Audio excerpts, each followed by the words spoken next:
թե ինչպես ավտոբուսով հասանք Ձորակ։ Սպասելով ավելի քան 1 ժամ եւ գրեթե ուշանալով միջոցառման բացումից,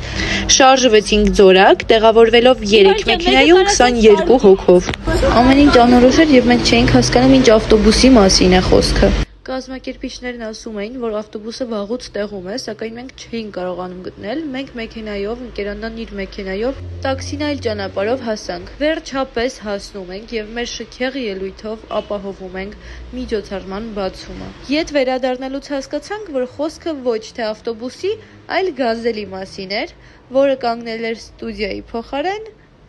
դպրոցի մոտ։ Իսկ հիմա կարող եք տեսնել մեր ելույթից հատվածներ։